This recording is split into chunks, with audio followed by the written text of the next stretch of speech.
Hello, I'm Leonardo Puglisi. Welcome to Uncensored right here on 6 News. Tonight we're speaking to the Leader of the Opposition, Anthony Albanese, in what might be the most requested interview ever on 6 News.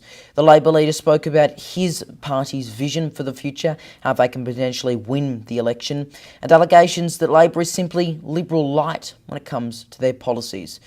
You can see that interview in full now. And of course, join the conversation by using that hashtag 6NewsAU in the comments or on social media. And you can support our work by donating just $4 a month on Patreon, patreon.com/6NewsAU. Anthony Albanese, welcome to 6 News. Thanks for having me on your wonderful program. Well, good to have you here. First of all, I know this is coming out, a few days after we speak to you, but right now you are in isolation. How are you feeling? Well, I'm on ISO day 4. It's been a bit difficult, but I've got it so much better than others I know have had really severe symptoms and impact on them. I've had colleagues who've ended up in hospital or who've had to get treatment in terms of medical treatment.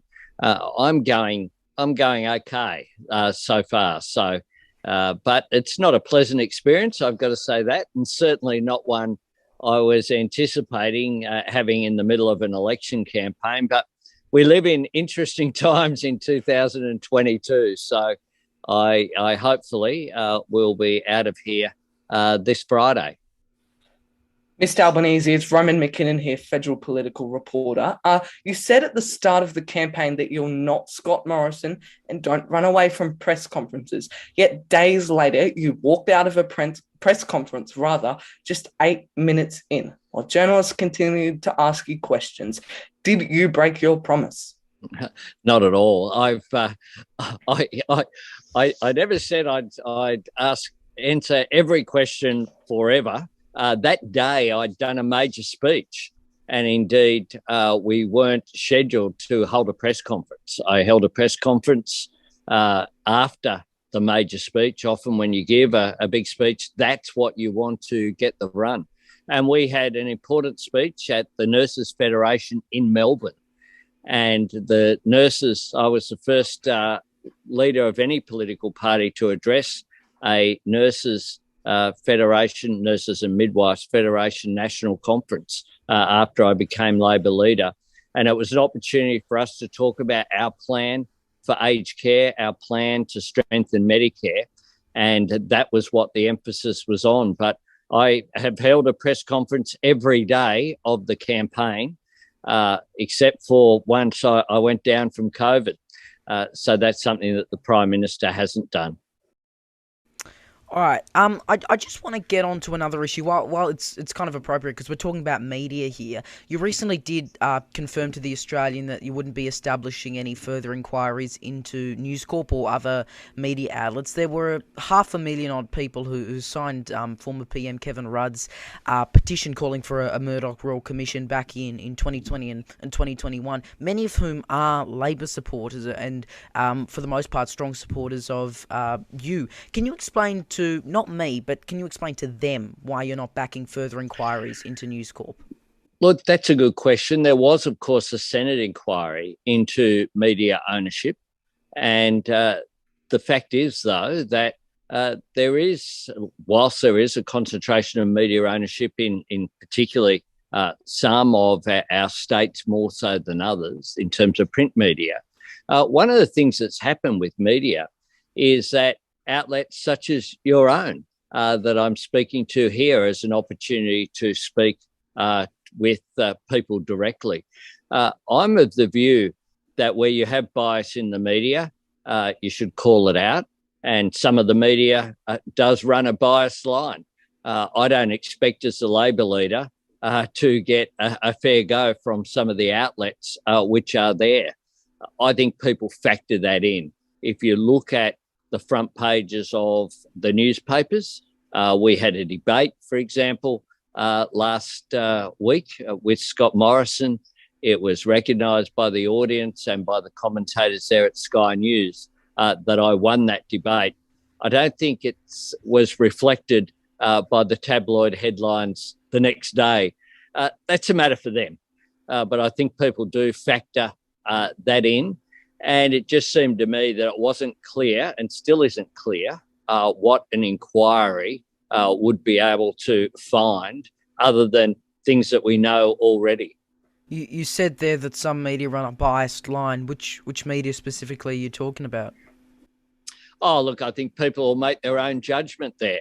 I've said that Sky News, for example, after a particular period of time at night, tend to run very heavily in the coalition's favour.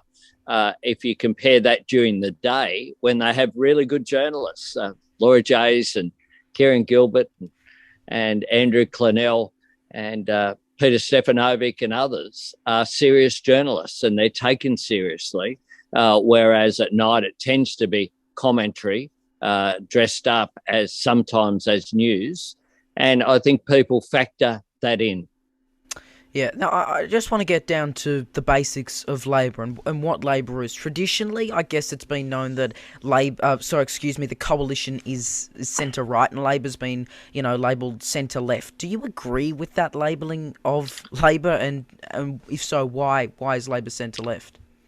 I think that's a fair assessment because Labor will always be concerned about the disadvantaged. And we have, if you like, a two-part philosophy that I always put forward beneath our major campaign theme of this campaign is a better future.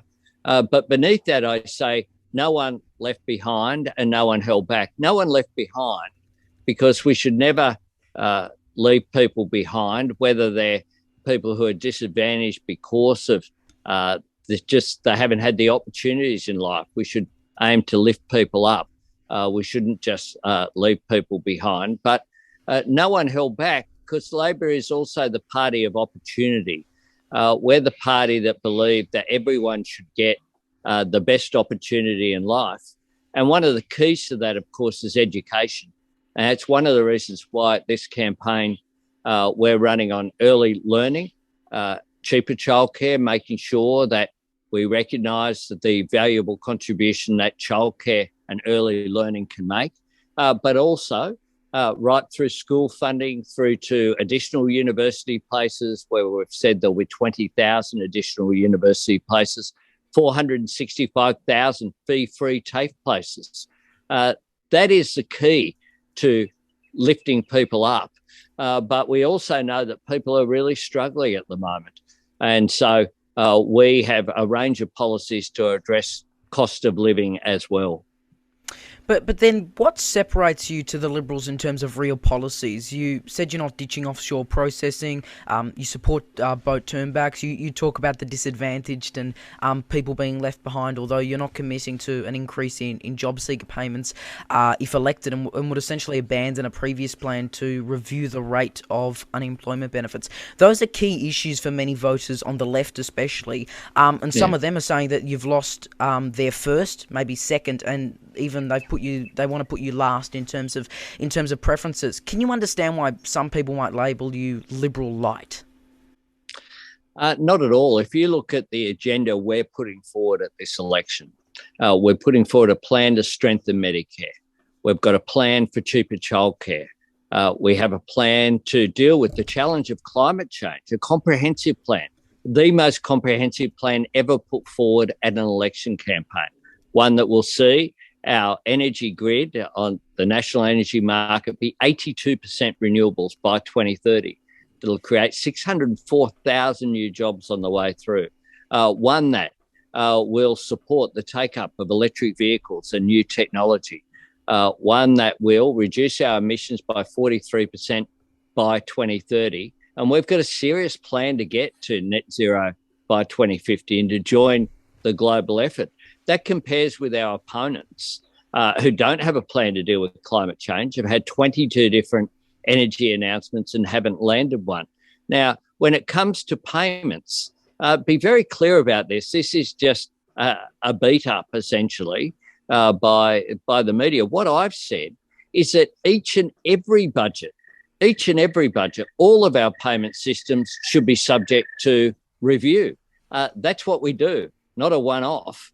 We know that people would like some increase in job seeker, and so would I, but we have to be clear about it. We can't just promise things and then not do it after the election. So what I've said is that each and every budget, payments, whether it be job seeker or pensions, would be examined, and Labor will always do what we can to lift people up. When we were last in government, we had the largest ever increase in the pension in our history. I grew up in a family. There was just myself and my single mum. She was an invalid pensioner. She had rheumatoid arthritis, crippled up, and couldn't work. We relied upon that money to get by. And I know what it's like to live on a very restricted fixed income. I know how tough people are doing it, and I want to be able to assist. But I want also to be clear that when I say something's going to happen, it does happen.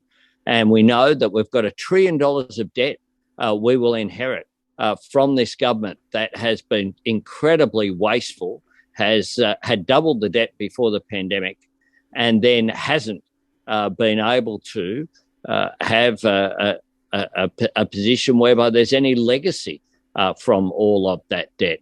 So on those two positions, I think it's a very different approach from that of the government, as well as our plan for a national reconstruction fund to support new industries, our plan for Housing Australia Future Fund. We're going to invest to create 30,000 additional affordable and social housing units. That's something the government don't have. We will recognise the Uluru Statement from the Heart in full and move to a constitutional recognition of a voice for Parliament, but also truth and treaty, recognising the great privilege we have of living with the oldest continuous civilisation on the planet.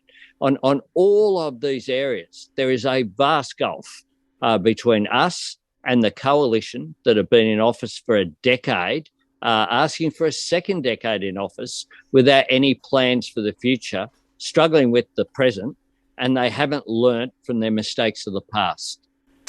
Now another issue I saw people bring up in regards to some of your comments, and I actually had a few people that wanted me to ask you about it, so look, I may as well. Early this year, you said in the Daily Telegraph, when you were asked, can men have babies, you said no. Now some critics, including, of course, transgender people, have pointed out that there are many well-documented examples of trans men getting pregnant and having children. Simple question, and again, this is one that I guess undecided voters want answered more than myself. Are trans men men? Well, are trans men men? People need to be respected for who they are. And one of the things that I'm determined to do, and I've always done in my political engagement, is respect each and every person for who they are, and for however people want to define themselves in terms of their gender identity is a matter for them. I think that these issues are often used as political footballs during election campaigns, and we've seen that with the candidate for Warringah for the Liberal Party, whereby you have a so-called debate going over transgender participation in sport, which is already covered by the Sex Discrimination Act, which is already the subject of rules and processes which individual sporting bodies are in control of. This is a solution looking for a problem here. And I understand that people who are trans are already very vulnerable, and we should respect them and not use those people as political footballs. But it's a yes or no question. Are trans men men? Yes or no? Well, it's up to them to define. People are able to define themselves as they are. So if someone goes through and becomes transgender, then yes. So I'm of the view that I respect people's rights to be able to talk about these issues in ways that they see fit. It's not up to me to judge those matters. I answered the question for the Daily Telegraph in the way that I believe to be truthful and just straightforward. Right, we're going to moving on to the election itself. In 2019, Queensland was, of course, the key battleground in forming a majority government. Can Labor win without winning Queensland this time around? Well, we're hoping to pick up seats in Queensland and indeed right around the country. We didn't do as well as we would like at the last election, and that's why we reviewed our performance and we've responded accordingly with a change strategy to ensure that we give Australia a government as good as the people themselves. Australians have been magnificent during this pandemic. They've made sacrifices to look after each other, but they've been let down by the government. All right. Over the past decade, Labor has had a lot of success on a state level, but have not held government, as Leo said before, federally since 2013. What will your party do differently this year compared to the last three elections that will see you form government? Well, what we've done is focus on much more of a narrative, our plan for a better future, and beneath that, the themes of stronger Medicare, cheaper childcare, addressing the cost of living through cheaper childcare, cheaper electricity, lifting wages up. We need more secure work, and we need a future made here in Australia that includes driving new jobs and industries through the shift by using more clean energy. And that presents an enormous opportunity for Australia. I'm very optimistic about Australia's future, but in order to seize that future, you've got to be able to imagine it and work for it. This government don't have a plan for the future, and our theme there, I think, is very clear going forward, and that is what we've spent 3 years working on, so that all of our policies fit within that frame. So we have a very strong narrative, so people will have a very clear choice at the election. Do we continue with a government that's tired, out of ideas and out of time, or do we seize the opportunity that's there to create new industries and new jobs and new wealth creation by dealing with the opportunity that's dealing with climate change, not just a challenge, the opportunity which is there? Do we seek to truly represent the entire community by dealing with gender issues, including adopting all the Respect at Work report, having additional community service workers and dealing with the scourge of domestic violence? Do we allow for increased women's workforce participation through childcare provision? These are all measures that we have putting forward. And I believe when people vote on May 21, they will compare that with a government that always goes missing, never accepts responsibility, failed to deliver when it came to the bushfire crisis, then failed to order enough vaccines and said it wasn't a race, then failed again to order rapid antigen tests, and then didn't respond again when it came to the floods. This is a Prime Minister who says he doesn't hold a hose, says it's not a race when it is, and just is not truthful in terms of the issues that are confronting Australia going forward. We have a coherent plan, and I believe I've got the stronger team as well behind me. So are you confident on May 21? Look, I'm confident, but certainly not complacent. 2019 had us in a similar position in the polls to where we are now. So we know that we have to continue to work for each and every vote, each and every day in the lead up to the election. But for younger people in particular, we need a Labor government. We need a change of government. We can't have more just drifting along on issues like climate change. Our policy that we've put forward as well will provide business certainty, which is why it's been welcomed by the Business Council, by Australian Industry Group, as well as the ACTU and the National Farmers Federation. We have an opportunity to end the climate wars, which we need to do for your generation. We can't continue to be in the naughty corner at international conferences. We're not even ranked in the top 50 countries now of action on climate change. And there are real consequences that have been felt as a result of that. All right. Well, throughout your time as opposition leader, some critics have called you bland, unknown, and even vanilla. Tell us now, who is Anthony Albanese? Well, Anthony Albanese is the son of a single mum, grew up in public housing in inner city Camperdown, had a mum who gave me unconditional love and confidence to go out there into the world and make something of myself. I studied economics at Sydney University. I learnt to love music and the arts during that period as well. I'm someone who loves my sport. I love rugby league. I was on the board of South Sydney when we got kicked out of the comp and fought our way back into the competition. I like AFL. I play competition tennis in Sydney for Marrickville Lawn Tennis Club in the Sydney Badge competition. I DJ for Wow. I DJ for charities, particularly for RecLink Community Cup, that raises money for young people who are at the margins of society. They might have had difficulties of engagement with mainstream society. So RecLink reach out through music and sport. It was begun by people like Paul Kelly and various musicians, Tex Perkins from the Krill Sea and others in Melbourne. And they have AFL charity games in the capital cities now, and I DJ for them to raise some funds. It's a bit of fun.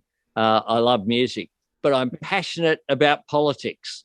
Where I grew up, I saw that my mum really suffered because she didn't have the opportunity to have people stand up for her, I guess. And I got involved in my first campaign was when the government of Sydney City Council changed and they were trying to sell the house where I lived. It was a council house. And so we got involved in an anti-privatisation campaign. I then got involved in Young Labor and in university politics. I went to work for Tommy Wren, who was a minister in the Hawke government, and went on from there. I'm proud to represent the area where I grew up, or the region of the inner west of Sydney. And I'm someone who is proud of saying what you see is what you get. I'll always be straight with people. I'll tell it like it is. I believe that governments, the power of government, can make a difference to people's lives. I know it because I've lived it.